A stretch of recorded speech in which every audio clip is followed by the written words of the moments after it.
பேரிடர் காலங்களில் அரசை மட்டும் நம்பி இல்லாமல் இருப்பவர்கள் இல்லாதவர்களுக்கு உதவ வேண்டும் என்று கடலூரில் வெள்ளத்தால் பாதிக்கப்பட்ட மக்களுக்கு நிவாரணப் பொருட்களை வழங்கிய நடிகர் பார்த்திபன் தெரிவித்துள்ளார். புதுப்பாளையம் பகுதியில் செய்தியாளர்களிடம் பேசிய பார்த்திபன் மழை வெள்ளத்தால் மக்களிடம் உதவும் மனப்பான்மை ஏற்பட்டுள்ளதாக கூறினார். சில விஷயங்களை தந்தி போல் பாவித்து செய்யணும். அந்த காலத்துல நான் லெட்டர் போடும்போது கீழே தந்தி போல் பாவித்து வரவுன்னு போட்டிருப்பாங்க. அந்த மாதிரி இந்த நிவாரண வேலைகளை உடனுக்குடன் அரசு மட்டுமே செய்யணும்னு நம்ம எதிர்பார்க்காம இருக்கிற மனுஷன் இன்னொரு மனுஷனை கொடுக்கறதா வாழ்க்கையோட பெரிய ஒரு தத்துவமே.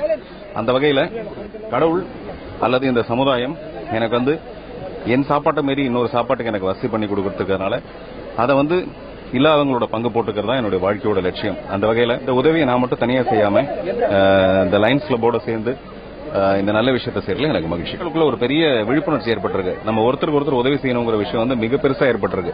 அதனால இங்க யாருடைய உதவியும் தேவையில்லை, நமக்கு நாமளே பொழைச்சிக்கலாங்கிற ஒரு லெவலுக்கு மக்களுக்கு ஒரு பெரிய மனதைரியம் வந்திருக்கு. அதுதான் இந்த வெள்ளத்தோட ஏற்பட்ட மிகப்பெரிய நன்மை.